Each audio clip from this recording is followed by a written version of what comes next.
Iemotep, Ank Uja Senebneb. Tua Wancher. Bienvenue à tous dans le Père Ankem Teoti, l'Académie de la culture noire kémétique, et aussi sur le plateau du Kouch Kamit Congo. Alors aujourd'hui, nous allons parler de quelque chose de très important que nous vous avons préparé. Eh bien, c'est les prophéties de Vuzama Zulu, Credo Mutwa. Les prophéties de Credo Mutwa. Ces prophéties sont trouvées dans un livre qu'on appelle Zulu Shaman. Et là, il parle de ses rêves, des prophéties, et aussi de certains mystères appartenant à la culture noire, mais aussi à ce qui vient des prophéties et du savoir zoulou. Alors, nous allons parler de certaines prophéties. Il est très important de pointer que la plupart de ces prophéties ont été écrites il y a 30, même voire 40 ans, ou même encore plus, le temps que le livre soit publié pour la première édition. Et c'est quelque chose de très important et très intéressant aussi. Parce que comme je vous ai dit, Credo Mutwa est quelqu'un qui est très bien connu pour tous ceux qui sont dans la spiritualité depuis très longtemps. Ils connaissent très bien Credo Mutwa.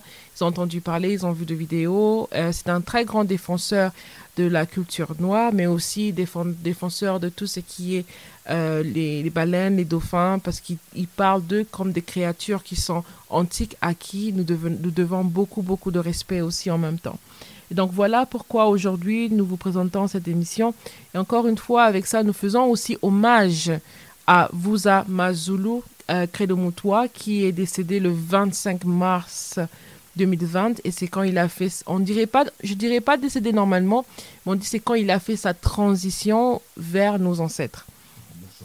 Il a fait son ascension. Donc nous disons encore Douane et Cher, un très grand merci pour un très grand travail, parce que Credo Mutwa travaille depuis très longtemps, qu'il est en train de œuvrer dans tout ce qu'il fait pour nous réveiller, pour notre réveil, et pour assurer que le peuple Kouch Kamit Congo, le peuple kémétique, le peuple noir, le peuple mélanoderme puisse se réveiller et reprendre sa place. Alors, sans pour autant tarder, maintenant nous allons commencer avec les prophéties. Et aujourd'hui, vous avez moi, Eruka Nefera Koutinetia, avec notre Baba Kinkela Kufu Motepa Tumra, qui va nous parler de cet argument. Oui, Baba Kinkela Wamazulu est aussi un des descendants de Shaka Zulu, un des descendants de la tribu des Zoulous. Et je pense qu'on est vraiment très gâtés de l'avoir aujourd'hui, surtout pour nous parler de Vuzama Zulu Credo Mutwa. Avant même de commencer dans la prophétie, j'aimerais poser la question, est-ce que... Bon, c'est une question que je connais déjà, là je connais la réponse, mais je vais quand même poser la question pour vous. Est-ce que tu as déjà rencontré Credo Mutwa et qu'est-ce qu'il représente pour le peuple mélanoderme? Douanetia.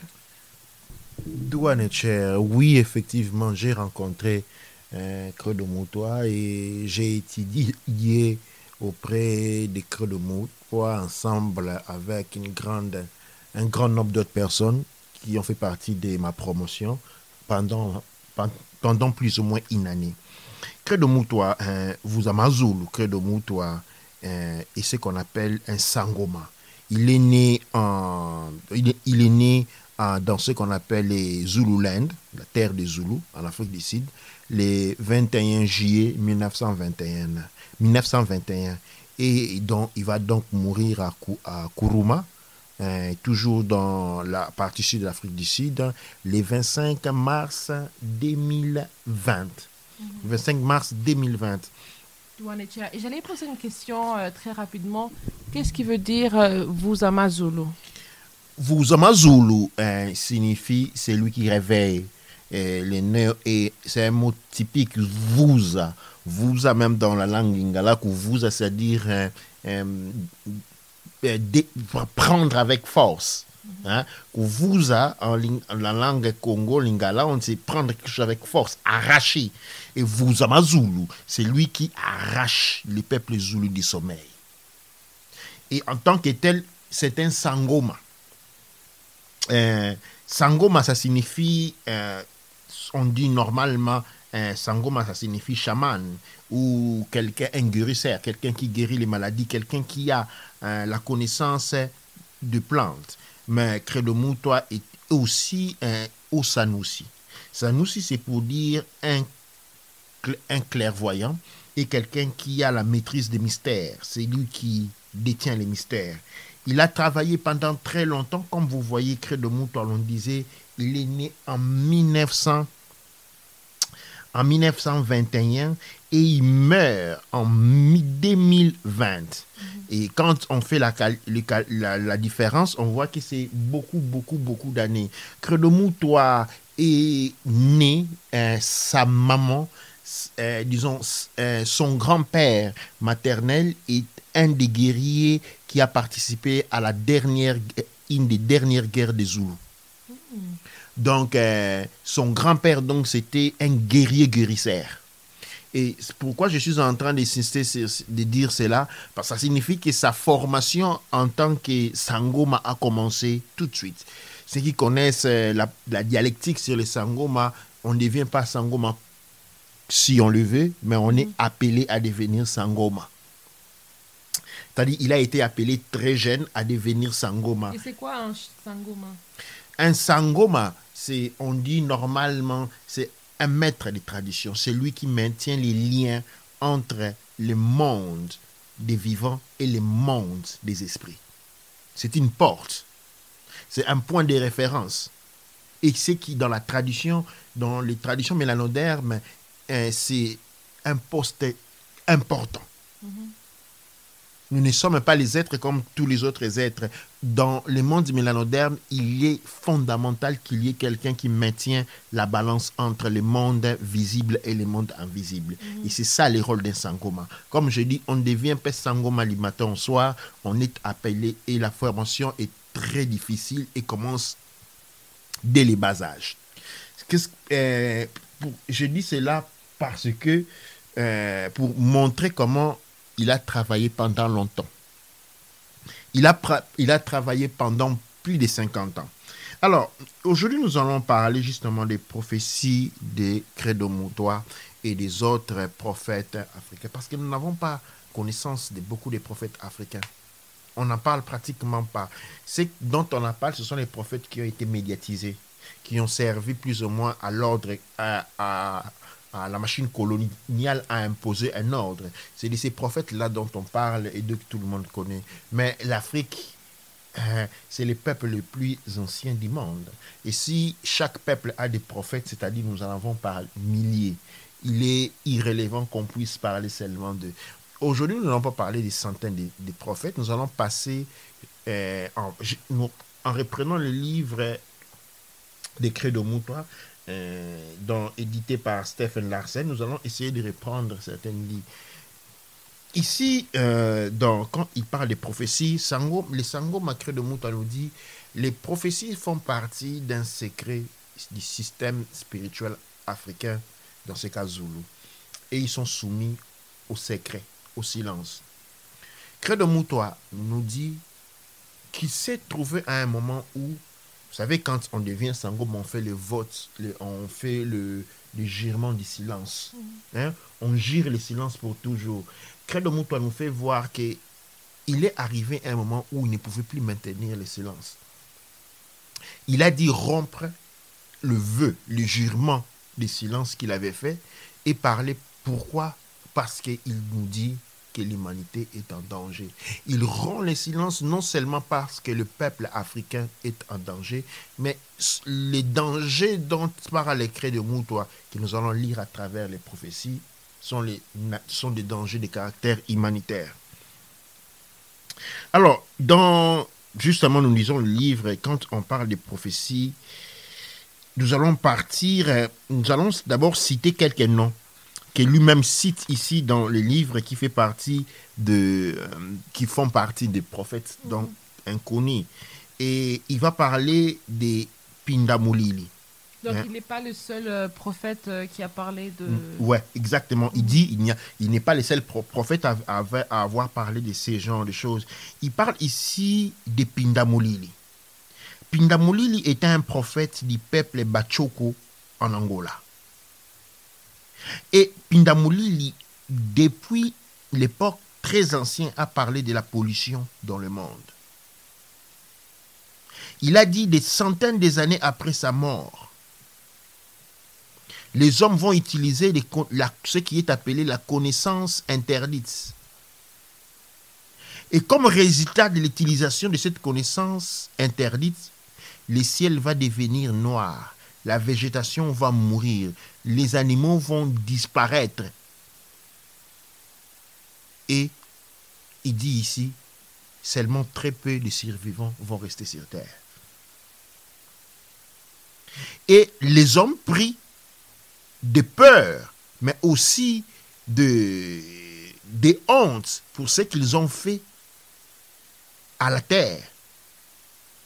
Ils vont commencer à creuser dans la terre et aller se construire des cités ou refuges souterrains pour survivre aux catastrophes qu'ils ont créées à la surface de la terre. La prophétie continue en disant qu'une fille, une très belle fille va apparaître, qui va être accompagnée par un griffon. Un griffon, c'est une créature qui est moitié lion, moitié aigle. Cette fille va utiliser les métals de Dieu pour créer une cité au centre de l'Afrique. Et dans cette cité vont aller se réfugier les restants des animaux sauvages, le peu de survivants entre les animaux domestiques et le peu de survivants humains. Parce que, en ces temps-là, il ne va plus avoir ni rivière en Afrique. Aucune rivière ni fleuve. Mais ici, on parle, les prophètes Pindamoulil, il parle de l'Afrique, il dit l'Afrique va être réduite à un énorme désert où rien ne vit. En continuant la lecture ici des Credo Moutois, il dit ce qui est pas audacieux, mais ce qui est étonnant avec les prophètes Pindamoulili, et que maintenant, nous parlons de 100 ans, ok? Credo Moutois confirme que maintenant nous vivons dans une massive pollution du point de vue de l'environnement dans tous les pays du monde. Et si on regarde déjà, on voit dans certains, parce qu'il parle ici, il dit une prophétie sur l'échelle mondiale. Il dit ici, certaines cités ne vont plus avoir le ciel bleu. Et c'est ce qu'il y a. Il y a beaucoup de cités dans le monde où le soleil ne se voit plus. Parlons de la Chine, par exemple. Il y a beaucoup de coins de la Chine, le ciel n'est plus visible dû à la pollution. Ici, donc, on peut voir le désastre de Tchernobyl comme étant une de ces catastrophes qu'il avait prévues, avec une capacité gigantesque de détruire le monde. La pollution du fleuve Rhin avec la mort de millions de poissons et la pollution de plusieurs rivières en Afrique font partie de la prophétie faite par Pindamoulili. Alors, et avant d'arrêter, je vais encore lire quelques petites choses avant de m'arrêter. On va discuter parce qu'on aura fini les prophéties de Pindamoulili. On dit, il est dit ici que tous les prophètes africains ont prévu qu'une femme va s'asseoir au pouvoir de toutes les cités de l'Occident. Et on indique ici l'Amérique. Il s'agit ici, dit-on dans la prophétie, qui n'est pas maintenant de Pindamoulil, ça c'est une conclusion de tous les prophètes africains, de tous les grands prophètes africains, que cette femme va déstabiliser la nation américaine. Cette femme va être comme un balai qui va nettoyer ce qui n'est pas bon.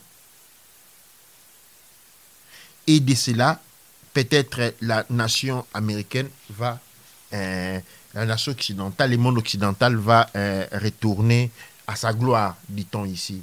Ici, nous avons affronté, moi j'ai été étonné de lire les prophéties de Pindamoulili, Parce que ça, c'est une prophétie africaine. Un prophète africain de l'ancien temps dont nous n'avons jamais étudié. Il n'existait pas une seule école en Afrique où des gens ont étudié les prophéties des Pundamolili. Mais cependant, on a étudié toutes les prophéties. Bachoko aussi, le peuple Bachoko de l'Angola. Le peuple Bachoko, il est soit en Angola, soit en République démocratique du Congo, aussi, et on n'en sait absolument rien. Ce qui est tragique parce que nous vivons hors de notre espace temporel, parce que l'espace temporel est vidé justement par les prophéties. Les prophéties donnent une certaine ligne.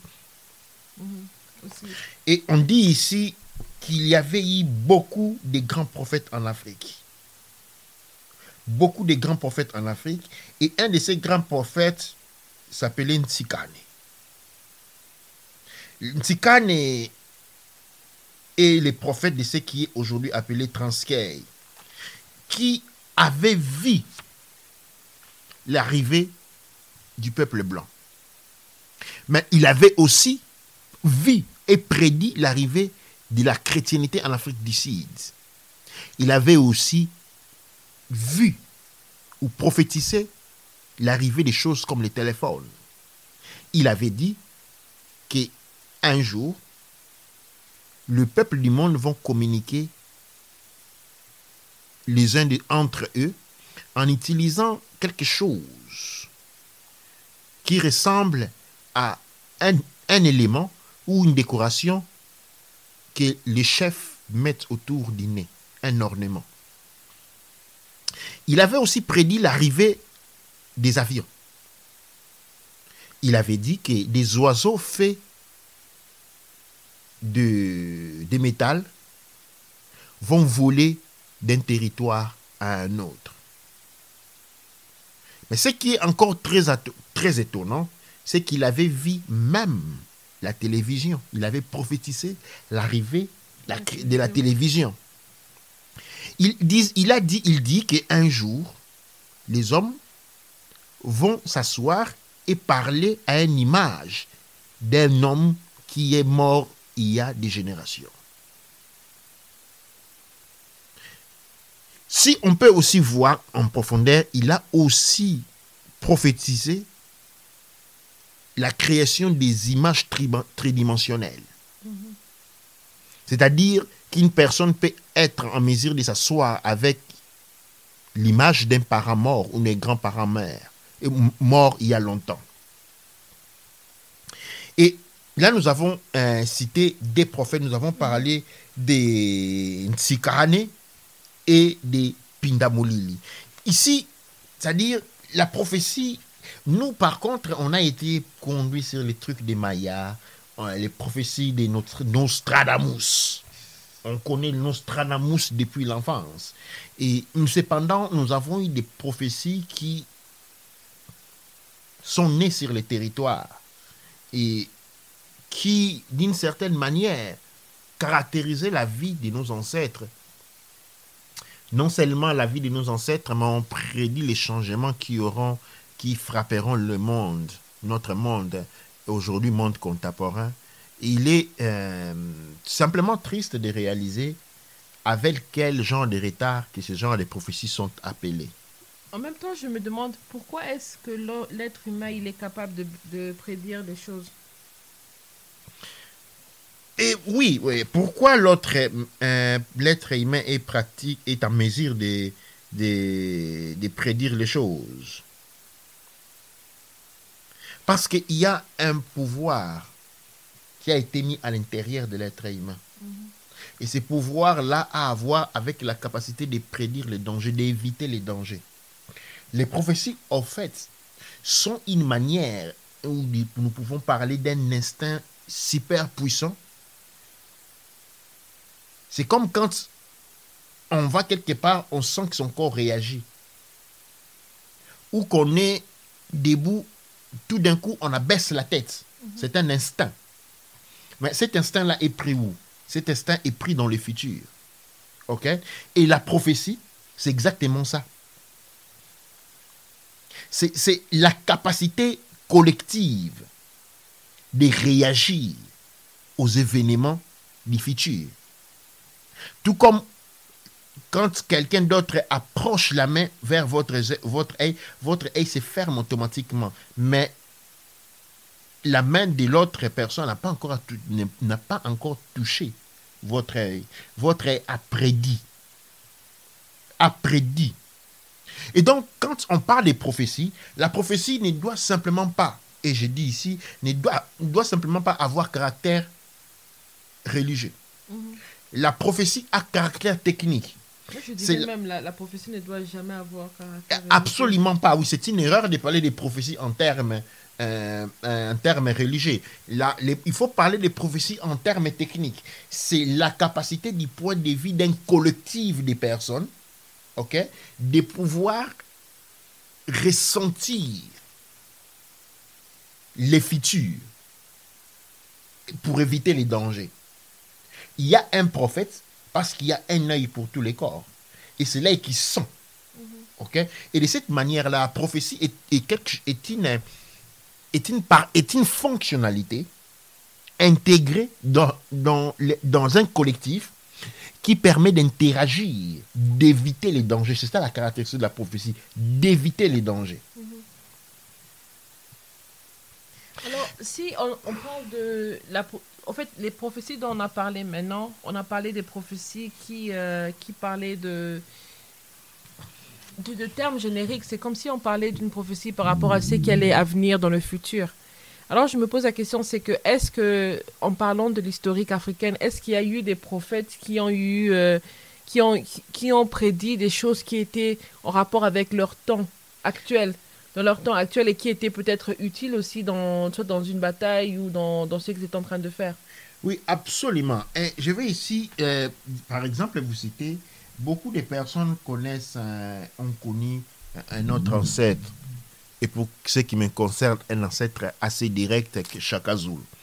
Shaka Zulu n'était seulement pas un guerrier. Ce n'était pas seulement les plus grands guerriers africains. Mais Shaka Zulu était aussi un prophète. Et oui, il a mis certaines prophéties durant sa vie qui se sont vérifiées. Après sa mort, je disais ici, donc, Shaka Zulu a dit qu'après sa mort, les descendants Zoulous vont être réveillés par un gong. C'est-à-dire, un gong, c'est comme une cloche, une grande cloche qui allait résonner. Et qu'il y aurait des gros animaux avec des yeux de feu qui vont traverser ou qui vont commencer à courir à grande vitesse. Et c'est ce qui est arrivé à sa mort.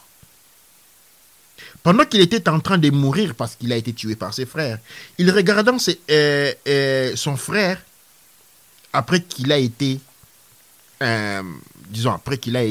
comment on dit, poignardé, il dit à ses frères, vous êtes en train de me tuer, vous mes frères. Parce que vous pensez qu'en me tuant, vous allez vous prendre cette terre des Zoulous pour vous et y régner. Non, vous vous trompez. Les envahisseurs blancs vont tout prendre. Ces blancs-là qui ont construit leurs huttes hors de nos cités, dans le bois, vont prendre ces pays et les ruiner pour vous. Et vous, descendants Zoulous, vous allez vivre sur la terre de vos ancêtres comme si vous n'étiez absolument rien, comme rien du tout. Donc ça, c'est un exemple d'une prophétie par rapport au temps. Absolument. Il y avait plusieurs prophéties, nous allons remplir ma rentrée. Nous avons par exemple un autre prophète qui, lui, est né, a grandi et mort dans la territoire qu'on appelle le Zimbabwe aujourd'hui. Il s'appelait Murire ou Mouari. Mouari a vécu dans une cave pendant toute sa vie. Dans l'époque où les aventuriers anglais étaient en train de s'aventurer dans le territoire zimbabwéen. Mourire était l'un de ce qu'on appelait roi-dieu. Parce qu'il était un grand Sanoussi. Et il a fait beaucoup de prophéties.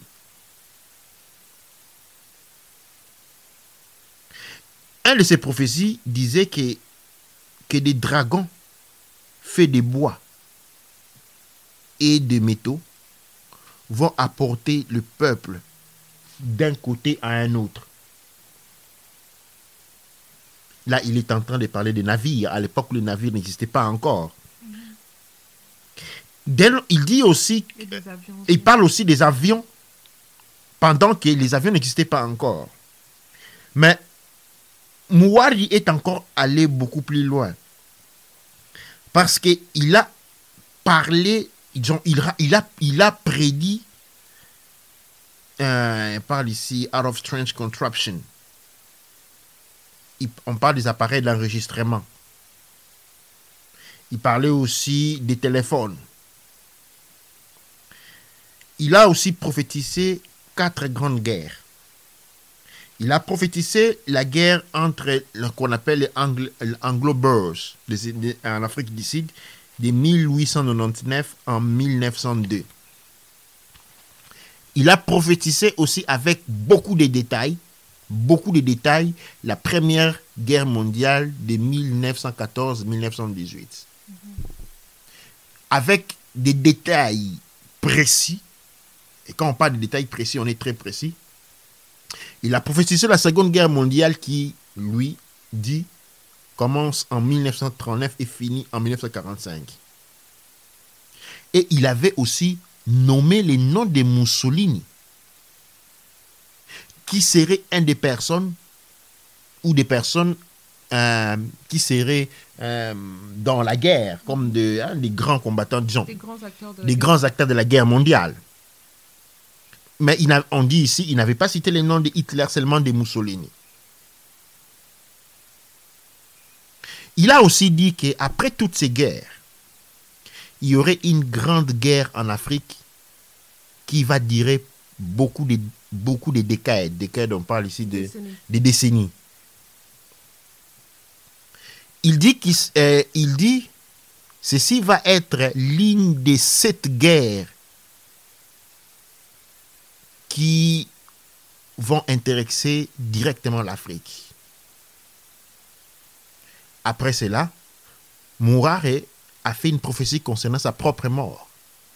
Il a dit à ceux qui l'écoutaient qu'il serait mort après avoir été tiré par un white man, par un homme blanc, avec une pipe qui crache du feu.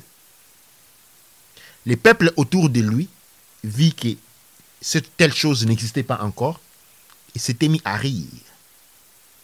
Mais il a continué en décrivant avec les détails sa propre mort. Et ça, c'était dans sa jeunesse. Plus tard, quand Mourir était devenu un homme âgé, un aventurier américain est arrivé au Zimbabwe. Ce nom avait pour nom Bornham.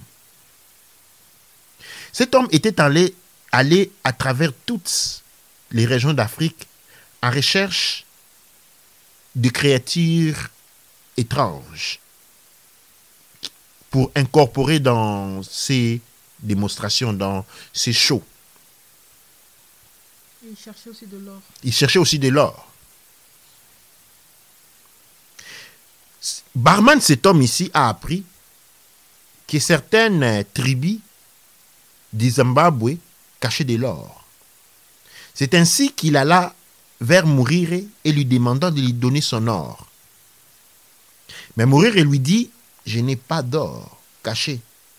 Tout ce que j'ai comme or, c'est ma connaissance, que bien entendu, je voudrais bien vous offrir.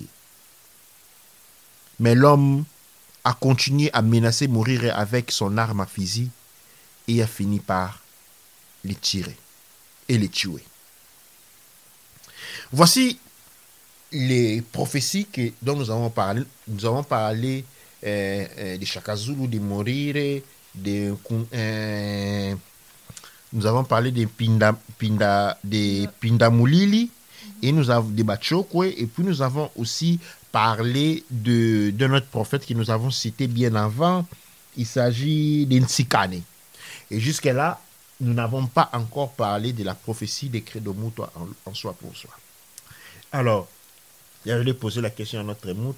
Et nous voulons continuer avec la prophétie des Credo-Mutwa parce qu'on a déjà fait 30 minutes, ou on préfère retourner dans une dernière série. Moi, je dirais, il y a aussi la prophétie de Nsikane, une partie de la prophétie de Nsikane qui concerne les mouts qu'on n'a pas encore utilisés, qu'on n'a pas encore parlé. Donc, si on pouvait conclure avec la prophétie de Nsikane qui parle sur les femmes, qui parle des mouts, je vais te laisser lire la prophétie de Nsikane. Comme ça, on va finir avec la première partie qui parlait de commencer par présenter les prophètes de l'Afrique, les prophètes de l'Afrique qui ont parlé, qui ont dit des choses qui se sont réalisées et comment on les a catalogués et comment on se rappelait d'eux. Et ensuite, nous allons commencer avec celui de Vuzamazulu. Alors, Nsikane a aussi dit, il a prédit qu'il serait un temps, que les temps arrivés dans lesquels les femmes vont devenir, comment on dit, les maîtres des nations, les maîtresses des nations. Par là, on veut dire que les femmes vont régner dans le monde, vont conduire le monde, vont guider le monde. Ceci n'a pas été seulement prophétisé par Nsikane, mais ça a aussi été prophétisé par un autre prophète, un prophète appelé Lemba. Lemba a vécu dans la terre qu'on appelle aujourd'hui la Zambia. Lemba avait prophétisé 40 ans avant l'arrivée des grandes guerres, que après les guerres arriverait ce qu'on appelle l'état de fleurs, ou l'âge des fleurs. L'âge des fleurs, ici, on utilise les mots fleurs parce que la femme est souvent symboliquement représentée comme une fleur. Il a dit, durant l'âge de fleurs, des grandes femmes vont s'élever et vont rouler les grandes nations du monde. Et il dit que le fait que les grandes femmes vont s'élever et conduire les grandes nations du monde, il dit en fait cet événement en soi va constituer une intervention divine. Il dit c'est le Créateur lui-même qui va tendre la main vers le genre humain, vers l'humanité, pour lui mettre sur une nouvelle direction. Cela va porter un nouveau âge de la responsabilité et de l'amour, soit pour l'humanité que pour le monde. C'est très intéressant ce qu'il dit au final. C'est très très intéressant parce que comme on voit comment les prophéties se sont faites, comment ça parle du temps, de l'espace, mais aussi de là où nous nous soutenons.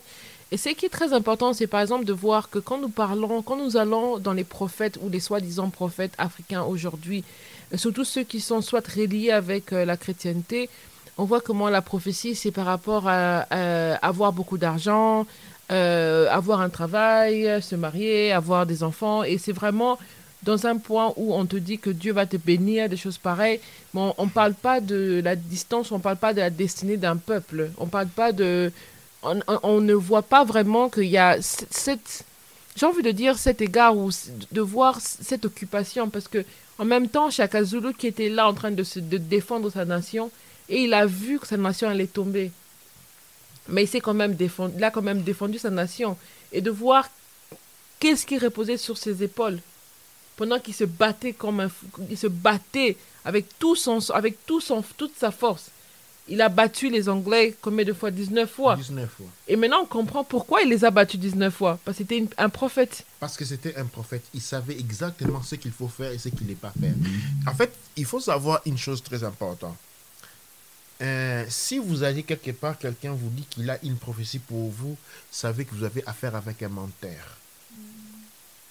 La prophétie n'intéresse une personne seulement et seulement si cette personne représente un peuple tout entier. Il peut y avoir une prophétie sur un roi. Il peut y avoir une prophétie sur un chef. Mais la prophétie en soi n'intéresse la personne ou est orientée à la personne seulement et seulement si ou parce que si cette personne représente une communauté. Une prophétie personnelle, individuelle n'existe pas. Et si quelqu'un parle d'une prophétie personnelle, moi j'appelle ça de l'habit thérapeutique.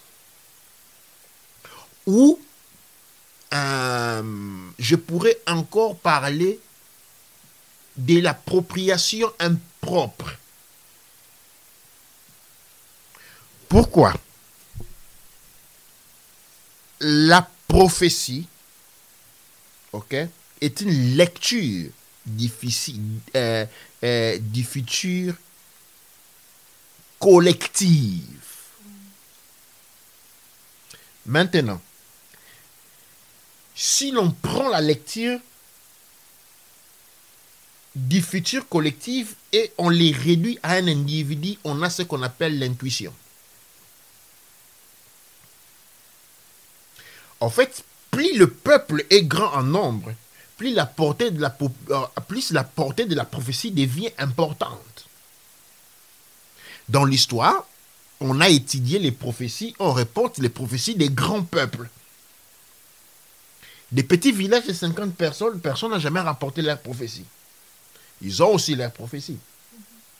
Tout simplement parce que le nombre dicte l'ampleur de la prophétie.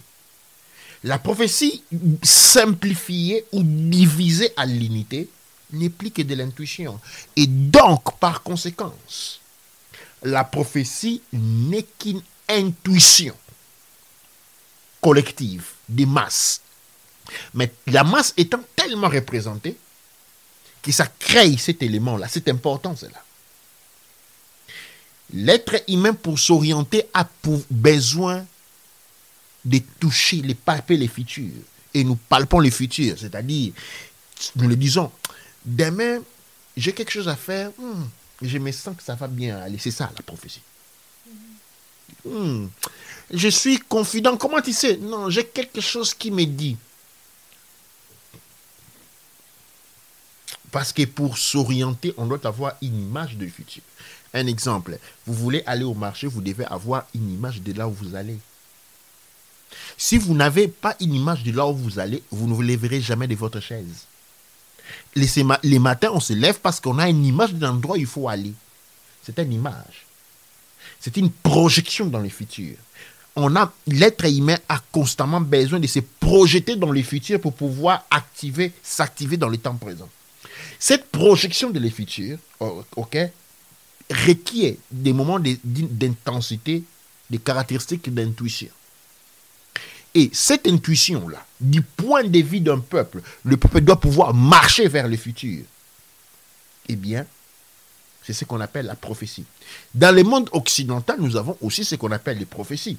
Ce sont les business plans. Et oui, l'intuition individuelle, c'est un business plan.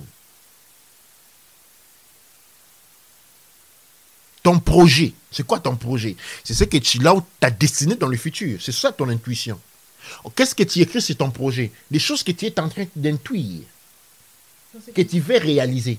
Mais si tu n'as, comme on dit, les rois Shaka Zulu avaient la prophétie et savaient comment battre. C'est comme quand on a un projet, on sait, parce qu'on a étudié les projets, on sait comment ils fonctionnent. Ok, non? Maintenant, les business plans ne sont pas généralement, ce ne sont pas des expressions qui sont nées pour des individus, mais plutôt pour des sociétés. Société signifie association, plusieurs personnes. Ok, non? Alors, c'est pourquoi on a un business plan. Ici, il ne s'agit que du business. Et dans le business plan, ok, est une prophétie de ce que vous allez faire. J'utilise ces mots-là pour expliquer la portée de la prophétie. C'est ce que vous allez faire. C'est pouvoir se projeter dans le futur. Maintenant, en se projetant dans le futur, maintenant, je vais essayer de mettre en comparaison. Quand on a une intuition, c'est-à-dire le business plan, c'est une volonté. Ok? La volonté et le vouloir. Ok, non? Ta volonté est différente de la volonté du créateur. C'est là où que la prophétie vient en cours.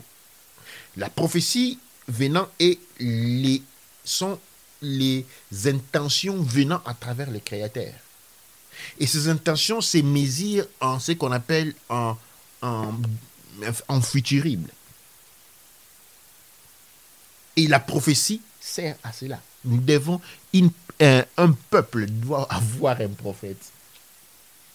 Une race doit avoir un prophète. Sinon, vous nagez dans le vide. Sinon, vous nagez dans les vides. Je donne un exemple. Nous avons vu les prophètes qui ont parlé, par exemple, il y aura un temps où les hommes parleraient entre eux en utilisant quelque chose qui ressemble au roi, aux choses que les rois mettent sur les coups. Qu'est-ce que cela signifie? Eh bien, ces prophéties-là voulaient dire, vous devez développer de la technologie. Et qu'est-ce que nous, on a fait? On n'a pas fait cela. La prophétie dit, il y aurait des choses en bois et en métal qui transporteraient le peuple d'un coin à un autre. Ça signifie quoi cette prophétie-là? Que l'on devait s'activer pour créer des choses avec la prophétie contient des indications. Il vous dit, vous devez prendre les bois et les métals, faire quelque chose qui peut transporter le peuple d'un coin à un autre. La prophétie dit encore, vous devez utiliser de l'acier pour créer quelque chose qui vole dans les cieux. Ça, ce sont les prophètes qui ont dit ça. Ils vous ont dit ce que vous devriez faire. C'est tout comme quand on parle de Marcus Garvey qui dit, vous devez développer l'économie, sinon vous allez vous faire exterminer. Vous voyez la prophétie, c'est ça la prophétie. La prophétie, ce n'est pas une promesse que quelque chose va tomber sur soi, on dit Amen. Non. La prophétie sur un plan de vie technique, ok, est un business plan. Seulement, elle n'est pas une business plan que vous-même vous écrivez. C'est une business plan de ce qui arrive. Maintenant, dans la deuxième partie, quand nous affronterons les discours en relation avec Credo Mutwa, nous allons étudier la deuxième caractéristique d'une prophétie. C'est-à-dire, les prophéties, comme nous avons dit, servent aussi à éviter les dangers. Pourquoi vous faites un business plan? Vous faites un business plan parce que vous voulez grandir votre entreprise, parce que peut-être vous allez avoir, aujourd'hui vous avez un enfant, demain vous en allez avoir 5. Vous dites, ok, on aura besoin de beaucoup plus d'argent, on aura besoin d'une maison beaucoup plus grande parce qu'il y aura 5 enfants. Et votre business plan vous sert à éviter de vous retrouver dans une situation où vous êtes dans une maison avec une seule chambre à coucher et 5 enfants. Dans ces moments-là, la prophétie acquiert la caractéristique d'éviter les dangers. C'est ça la nature des prophéties. Je pense que ça, nous allons réserver ça quand nous allons rentrer en profondeur dans la prophétie des Credo Mutwa. Douane Cher, c'était trop fort pour moi, très très intéressant. Parce qu'au fait, quand tu as partagé l'élément de la prophétie, directement, je me suis rappelé un film qu'on a regardé récemment. Et dans ce film, on montrait comment il y avait des personnes qui venaient du futur. Donc, il y a des personnes qui venaient du futur avec une technologie du futur. Et ils sont arrivés ils sont arrivés dans un temps dans le passé. Maintenant, en arrivant dans le passé, il y a des personnes qui ils arrivent avec un moteur rapide, bien sûr, et avec un vaisseau spatial. Et il y a des enfants qui rencontrent, et les enfants voient comment le vaisseau part. Ils ont cette rencontre où ils voient que les personnes sont bizarres. Et après, ils découvrent que ce ne sont pas des aliens, mais ce sont des personnes humaines, mais dans notre temps, dans notre espace-temps. Alors, quand les personnes rentrent dans l'espace pour rentrer dans leur temps, effectivement, les enfants voient comment il se déplace, comment ce vaisseau se transporte rapidement. Mhm. Alors, qu'est-ce qui se passe? C'est parce que quand les personnes rentrent dans le futur, alors ils sont en train de vérifier pour voir s'ils ont affecté l'espace-temps ou ils ont affecté le passé d'une manière négative. Et en regardant les informations, qu'est-ce qu'ils retrouvent? Ils retrouvent qu'ils ont une donnée ou une coordonnée, une machine, en fait. La machine qui permet le voyage en espace à haute vitesse. Cette machine a été inventée par la petite fille du petit garçon qu'ils avaient rencontré quand ils étaient allés dans le passé. Alors, quand elle explique pourquoi avoir fait ça, elle dit que non, en grandissant, elle a écouté les histoires de son grand-père qui lui racontait avoir vu cette machine à haute vitesse. Mhm. Et donc, du coup, elle a utilisé les éléments de son temps pour créer cette machine, à haute vitesse. Et maintenant, c'est la machine en fait, c'était la machine, comme par hasard, que les personnes avaient utilisée. C'était un des procédés de cette machine qu'ils ont utilisé plus tard. Et ils ont retracé maintenant le chaînon manquant. Et c'est ça qui est très intéressant parce que jusqu'à là, j'avais jamais compris le taux d'une prophétie. Parce qu'une prophétie, au fait, c'est un peu comme si, pour une raison ou une autre, ça peut être un rêve qu'on a, mais ça peut aussi être un voyage où on se retrouve dans une autre dimension, dans un autre élément, et on voit une réalité différente. Absolument. Et cette réalité qui va venir, soit c'est une réalité qui vient, parce qu'on peut aussi voir ce qui arrive vers nous, et en parlant de ça simplement, on donne la possibilité aux personnes du temps de travailler pour recréer cet élément-là. Et c'est comme ça que le grand-père, il a expliqué l'histoire sans pour autant faire quoi que ce soit pour inspirer les enfants à faire quelque chose. Donc c'est un peu pour dire que aujourd'hui, l'Afrique, elle est où elle est parce qu'on ne parle pas des vrais prophètes africains qui ont vu le futur et qui ont parlé des éléments. Une machine faite en bois et en métal avec des yeux en feu, on a parlé de ça, mais on ne fait rien pour créer tous ces éléments-là. Oui. On attend le film Black Quand on Panther. parle les trucs, et quand Chaka parle à sa mort des animaux qui couraient avec des yeux rouges, on est en train de parler des trains à haute vitesse. Ok? Et ici, j'aimerais pour la première fois affirmer quelque chose, qui est la spiritualité. Ok? La spiritualité, c'est n'est qu'une science cachée. Quand on parle de la spiritualité, on a affaire à la thermodynamique, on a affaire aux sciences quantiques, à la psychologie quantique. Quand on parle de spiritualité, on est en train de parler des univers parallèles. Quand on parle du monde des morts, non, il n'y a pas de monde des morts. Ce sont des univers parallèles. Quand on parle des esprits, des démons, non, ce sont des êtres en provenance des univers parallèles. Et il existe 144 univers.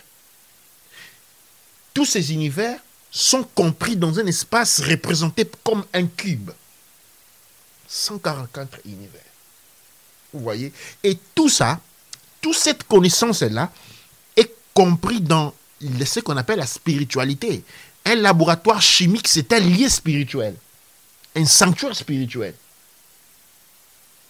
La NASA, c'est quoi la NASA? C'est un sanctuaire spirituel. C'est un sanctuaire spirituel. L'accélérateur des particules qu'il y a ici en Europe, là, avec le trou, CERN. La CERN. Mais la CERN, c'est un sanctuaire spirituel. Wow. La CERN, c'est un sanctuaire spirituel. Maintenant, le problème, c'est que nous, on pense qu'on est resté à l'époque où les sanctuaires spirituels étaient des temples. Mais ça, c'est un temps dépassé. Parce que les alchimistes vivaient dans les temples. OK? Dans les prêtres, il n'y avait pas seulement les prêtres, il y avait les alchimistes. Les alchimistes vivaient dans les temples. Comme les maçons vivaient dans les temples. Les francs-maçons, aujourd'hui, quand on dit les francs-maçons, ça vient des maçons, ça dit constructeurs. Ils vivaient dans les cathédrales qu'ils construisaient. Aujourd'hui, ils ne vivent plus là-bas. Si vous voulez chercher un maçon, vous n'allez sûrement pas les trouver dans une cathédrale. OK? Il y a une désassociation. La même chose. Il y a un temps où les alchimistes qui étaient des prêtres vivaient dans les temples, dans le lieu de culte. Mais ils ont abandonné ces endroits-là depuis longtemps. Aujourd'hui, les gens qui faisaient des temples, ceux qui étaient des temples, sont dans les laboratoires. Les gens qui faisaient des temples, ceux que les temples étaient aujourd'hui, ce sont des physiciens, ce sont des chimistes, ce sont comment on appelle, des philosophes.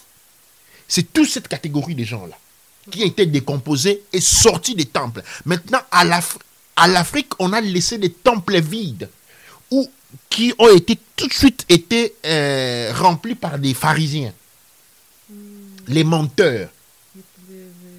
Les pasteurs. Tous ces gens-là, toute cette catégorie, moi je suis pasteur, moi je suis prophète, moi je suis évangéliste, moi je suis tout ça. C'est quoi ton évangile? Quand tu es quoi ton évangile? T'as pas d'évangile. C'est quoi le prophète? Quel prophète? Tu ne peux pas être et faire des prophètes à vendre, à prendre $150, 150 €, on va te donner ta prophétie. C'est ça c'est les vrais. La vraie spiritualité se trouve dans les lieux de travail. La spiritualité est technique. Il faut différencier la spiritualité de l'aspect littéraire et théologique qui est la religion. Et aujourd'hui, on confond les tout. Voilà, on dit, voilà, moi je suis un spirituel. C'est quoi ton laboratoire? C'est quoi ton laboratoire?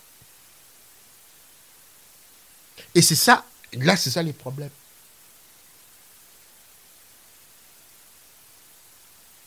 Là ce sont les problèmes. Bill Gates, c'est un prophète. Pour les Blancs, oui.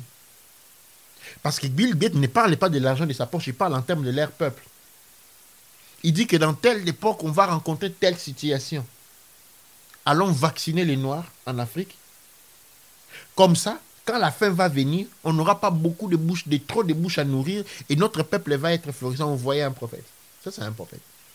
Dites comme vous voulez. Oui, oui. Parce que s'il a mis autant d'argent pour vacciner les Noirs, c'est parce qu'il a vu quelque chose. C'est ça un prophète. C'est ça la prophétie. C'est pas que demain tu vas avoir un enfant, demain tu vas te marier. Ça, c'est pas de la prophétie. Ça, c'est de la comédie. Donc, c'est ça que je vous... Et nous allons nous arrêter exactement à 23h32. Effet miroir. Douane Tché.